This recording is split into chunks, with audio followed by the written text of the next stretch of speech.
Okay, meeting is now streaming live on YouTube, and now let me start the recording. There we go. Okay, I think we're good. All right, the Oregon City Library Board will come to order at 6:20 p.m. In attendance are Larry Osborne, Cynthia Andrews, David Goldberg, Nick Berkman, Carrie Linder, and Scott Edwards, and library staff Greg Williams and Denise Butcher. Our first item is approval of the minutes from last month. You should have received those via email last week. Are there any corrections or additions? I move to accept them as recorded. Second. Second. All those in favor say aye. Aye. Aye. Those opposed, no. The minutes from last month's meeting are approved. So the next item of business is the library director's report. Greg. Thank you, Chair Edwards. Good evening, library board members. In recognition of the fact that we've already had a meeting tonight and this is longer than we normally meet, I will give an abbreviated version of my comments. And if you've got specific questions about anything that was in the director's report, let me know and I'll be happy to answer them. So the main things I wanted to highlight in the director's report were our new staff. So we've got we welcomed our five new on-call staff members, which greatly expands our pool of people that we can call on to help with some of our tasks that we have in the library.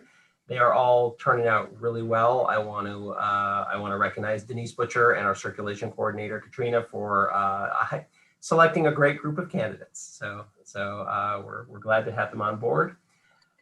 We moved some FTE and some budget dollars around, and we were able to, for this budget year, create a 32-hour-a-week library technology specialist position. And we had a recruitment for that, and we were very pleased that one of our internal candidates, Adam Murphy, was a successful candidate for that. And so he, formerly an on-call library assistant, we are very pleased to have him in his new role of library technology specialist. And as you can imagine, technology in the library is a very important component going forward. Quite honestly, without the efforts of our tech staff, our in-house tech staff over the 10 months, we would have been dead in the water. So it's great resources to have in-house, and we're very pleased to have Adam.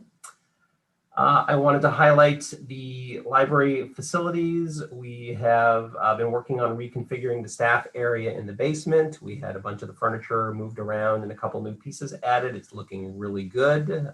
It's opened it up quite a lot. It makes it easier to have people in there maintaining proper physical distance, which is great. And we are also in the process of implementing some new upgraded people counters and occupancy monitors. So I hope to have a more thorough report next month after those are installed and configured. But those will give us much more granularity in counting the number of people who come into the building. We'll be able to configure them to look at specific zones of the library to monitor occupancy.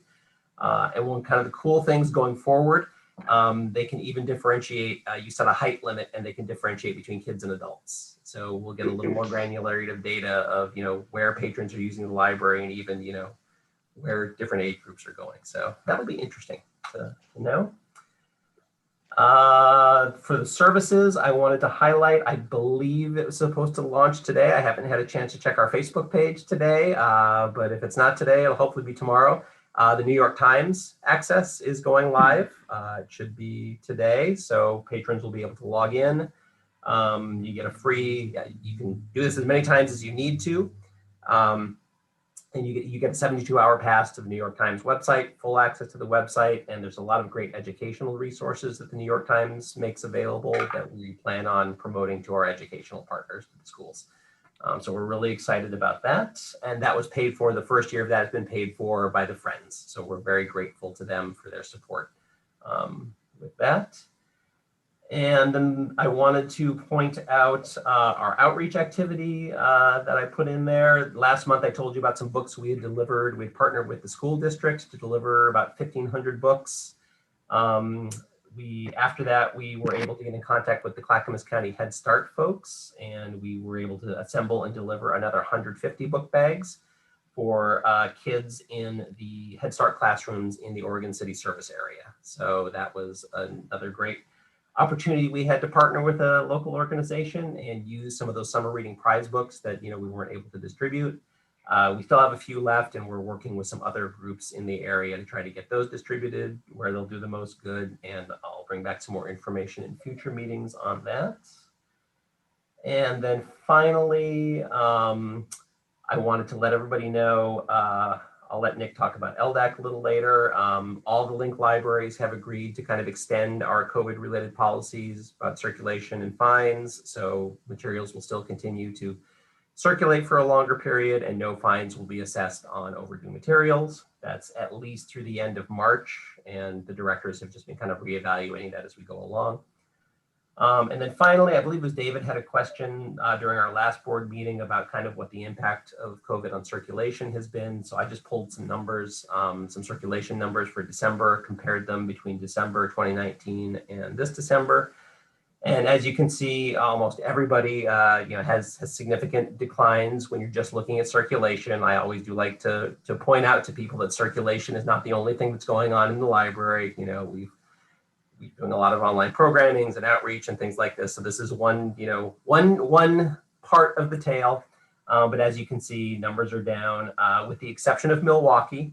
And I want to make sure I'll give the context for that. Milwaukee in December of 2019 was in their temporary facility. So they were in some trailers in a parking lot.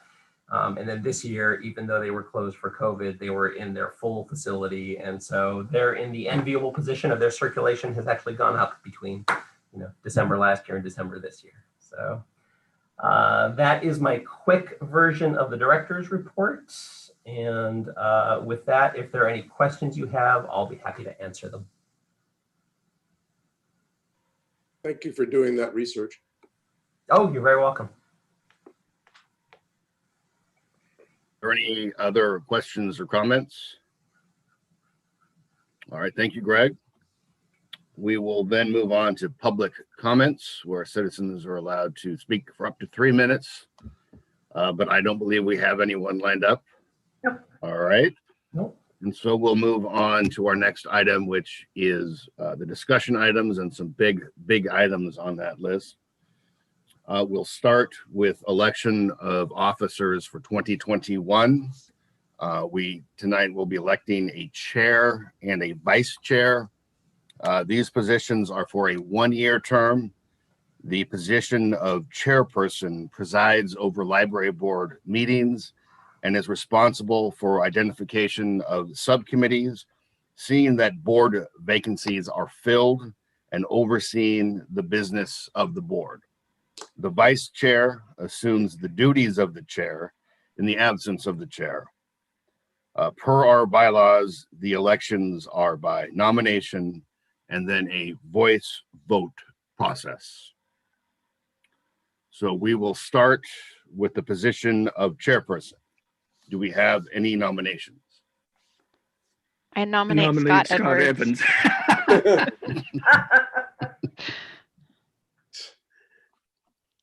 So I heard my name. Anyone else? Are there any further nominations? If not, nominations are closed. All of those in favor of Scott Edwards to serve as chairperson, say aye. Aye. Those opposed, no. All right, Scott Edwards is elected as the chairperson of the Oregon City Library Board for 2020. Yay! Thank you. Thank you. All right, now vice chair. And as I said, the vice chair assumes the duties of the chair in the absence of the chair. And we'll now take nominations for the position of vice chair. I nominate David Goldberg for vice chair. I second that. Are there any further nominations? If not, nominations are closed. All of those in favor of David Goldberg to serve as vice chair, say aye. Aye. Those opposed, no. Congratulations, David. You are elected as the chairperson, the vice chairperson of the Oregon City Library Board for Do I get to choose the vices? You get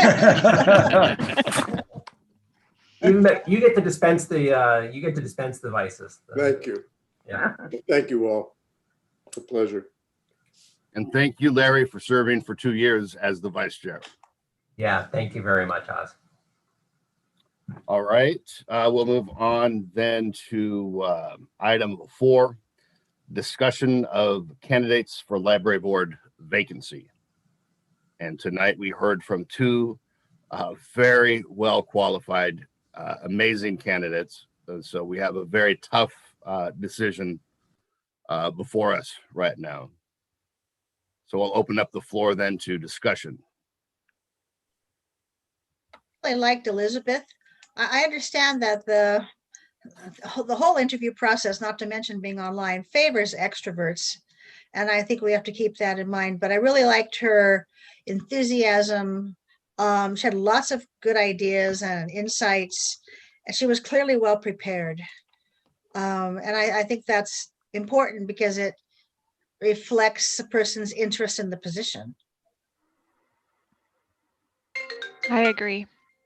I was impressed with her focus on diversity and with some of what she has done in the past, and I guess is doing now in terms of her work position. I think she can bring some real insights to the board that we might not be aware of right now. In her interview and in her resume, the highlighted themes were, diversity and accessibility. And I thought that was really, really an important one, as the library district changes to reflect diversity, in our own community. I thought we were fortunate to have two great candidates. And I think I preferred Elizabeth also just because she seemed better prepared, and her emphasis on diversity and inclusion was impressive. I like the organization of her answers as well. I thought they were well organized. She is an up talker, but I guess that doesn't matter. Are there any other comments?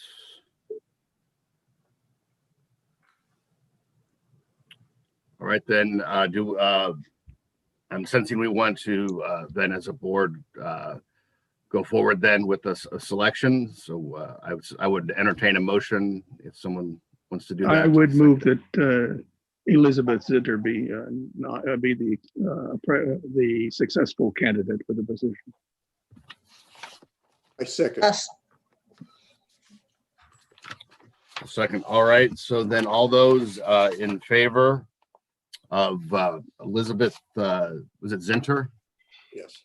Yes. Zinter, our recommendation to the commission that she be appointed to the library board, say aye. Aye. Those opposed say no. All right, we have approved that recommendation to the Oregon City Commission. All right, the next item, do we want to talk about then we need a replacement for Ken Hall, who no longer is on the board. And we thank him for his time as on the board, as well as liaison to the Friends of the Library. And is anyone here interested in serving that position?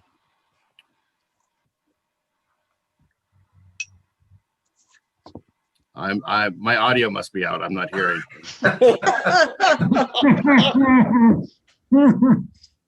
I was going to say Nick was at the annual meeting, so I don't want to push Nick out there, but I think somebody else should do it since I'm on LDAC. I think it's good to spread it around. good. So, I definitely like that group, and it would be interesting. But I still think we should have divide the opportunities.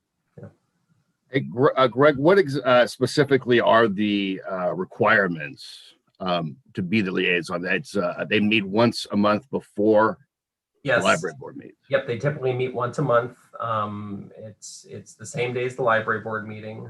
They've recently moved it to 4 o'clock. So they typically have their meeting at 4 o'clock. Usually runs between 45 minutes and an hour. I typically give an abbreviated version of the director's report just to keep them in the loop of what's going on at the library.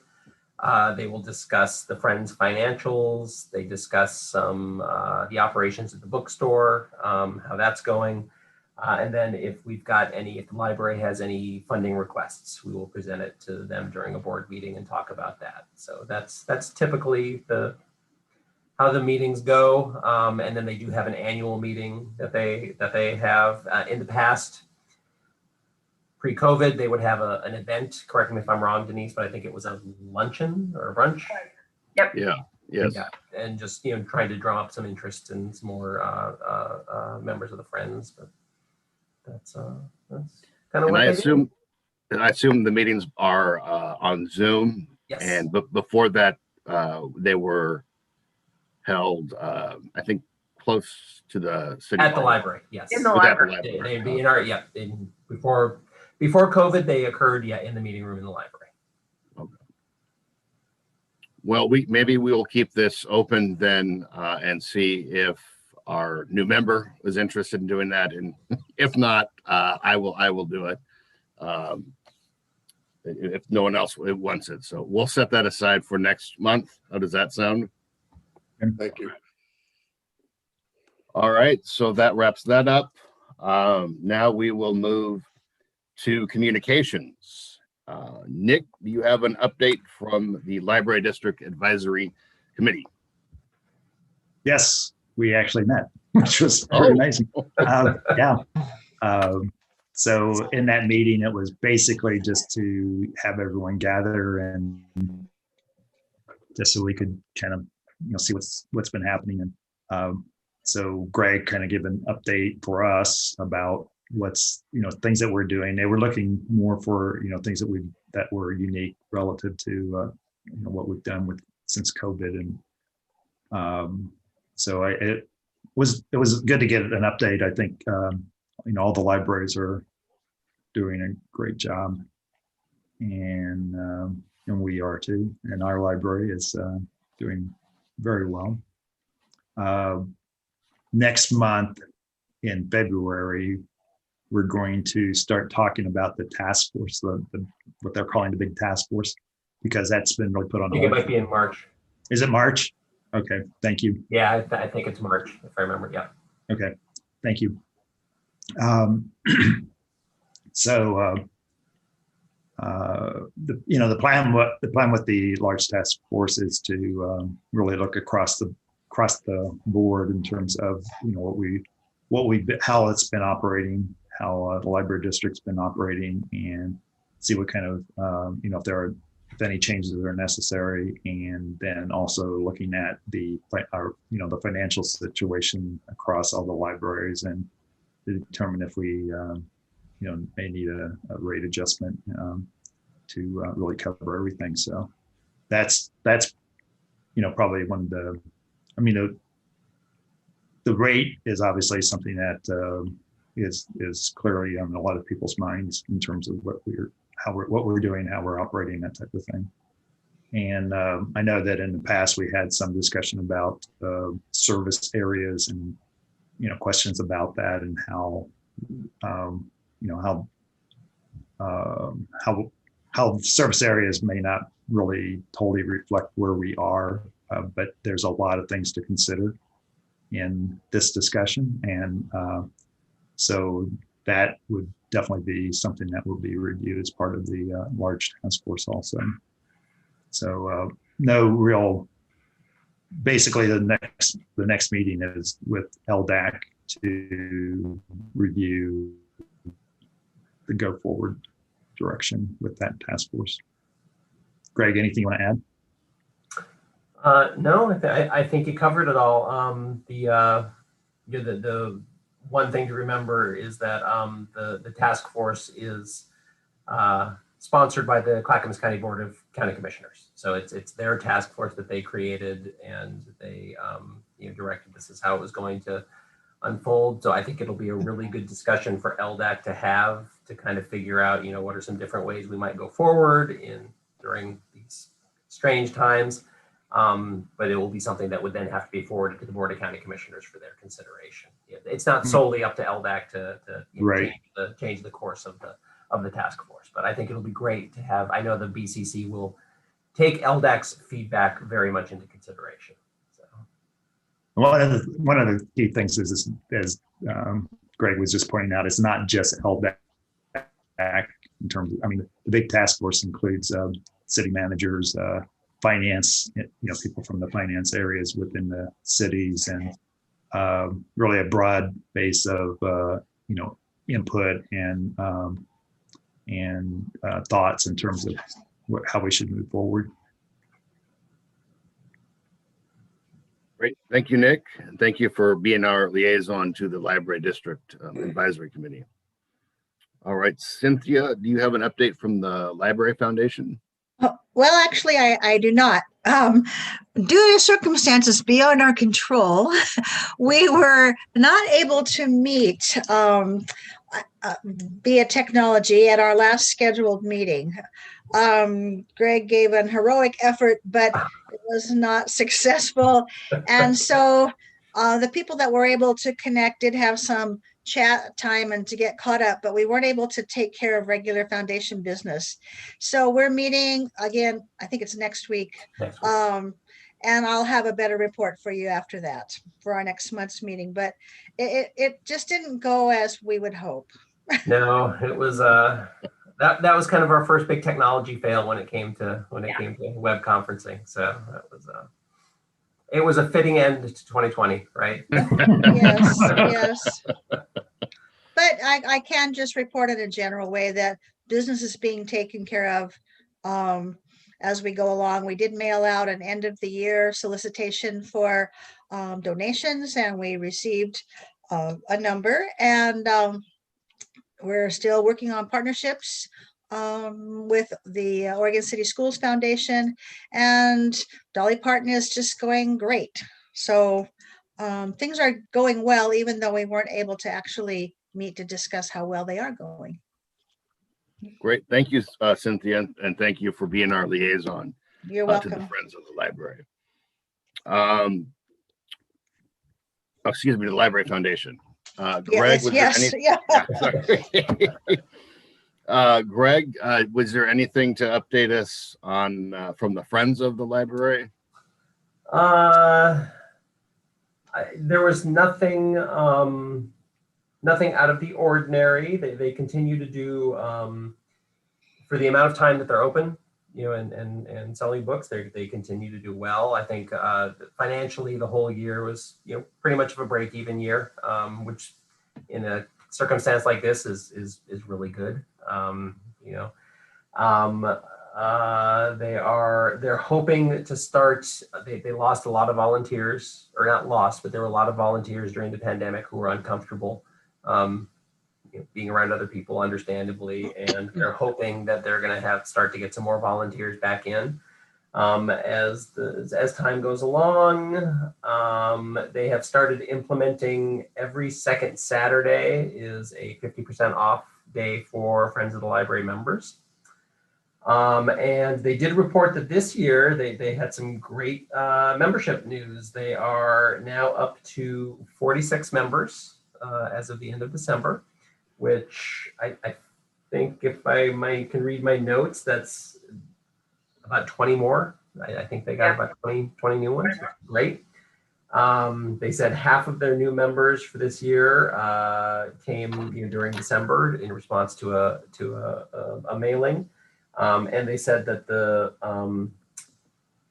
people have been very generous. I think the membership rates are $5 and $10. And they said a lot of the memberships they've been getting have been for more than that, which is very nice, very helpful. And they talked a little bit today about kind of looking at the bylaws and doing some cleanup of bylaws and maybe formalizing some more of their policies that they have, both for the store and for other things. So did I miss anything of import, Denise, that you recall? Okay. All right, I know then as well, Greg and I were at the city commission meeting last week to give them an update on or an annual review of what the library board has been up to. So that was exciting once I could figure out my Zoom out so I could be heard and be seen. I think that is it for communications. I just wanted to, I did, as I said earlier, I did listen to the city commission meeting and you did a great job, Scott. And Thank you. yeah, it was really, you made me proud to be a member of the board. Thank you. That means a lot. Appreciate it. It's a little nerve wracking. And I want to thank you, Scott, for the kind words that you said specifically about staff. I know I've said this before, but it means the world to our staff to know that they've got support at the board level for all the work that they're doing. So I appreciate that so much. Thank you. Thank you. Absolutely. And all of us appreciate them, and both you and Denise and everyone there. And my goodness, what last year you guys did an amazing job in an incredible situation, and just really were able to roll with it and invent new ways of having to do things you've been the same way for decades. So it's all while also under threat of health. I mean, so we all appreciate that, and you've all done an amazing job. All right, so is there any future agenda items that anyone would like to propose? All right, I don't hear any. Is there any unfinished or new business to discuss tonight? All right, hearing none, the meeting is adjourned. Right. Thank Well done. you. Thank you, everyone. Scott. you. Thank Thanks, you. Thank everyone. Good you. night. Have a great Bye. evening. Yep. Bye, everyone. Bye. Good night. Night. So let's see. So now I hit stop recording. Yeah. Yes. And then Let's stop live streaming.